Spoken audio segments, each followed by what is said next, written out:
தமிழ்நாட்டில் சாதிவாரி கணக்கெடுப்பு நடத்த வேண்டும் என்று 3 ஆண்டுகளாக போராடி வருவதாக பாமக தலைவர் அன்புமணி தெரிவித்தார்.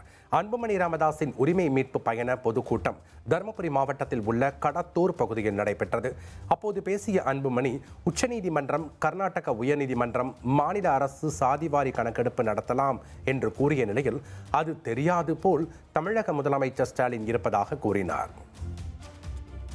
நீ உண்மையான சமூக நீதி சார்ந்த ஒரு முதலமைச்சரா இருந்திருந்தீங்கன்னா உச்ச நீதிமன்றம் அதுக்கு மேல எந்த நீதிமன்றம் கிடையாதுயா.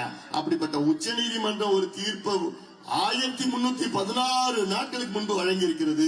இன்னைக்கு வரைக்கும் அந்த தீர்ப்பு மேல எந்த நடவடிக்கையா எடுத்திருக்கிறீங்க? நீங்க எவ்வளவு காலமா கேட்டுட்டு இருக்க ஐயா அவர்கள் 80ல இருந்து கேட்டுட்டு இருக்கிறேன்.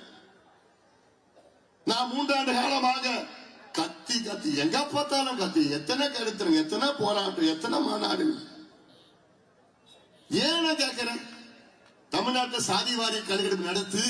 ஏன் இது நான் சாதி பிரச்சனையா? நம்முடைய இடஒதுக்கீடு சாதி அடிப்படையில் தான் கொடுக்கப்படுகிறது.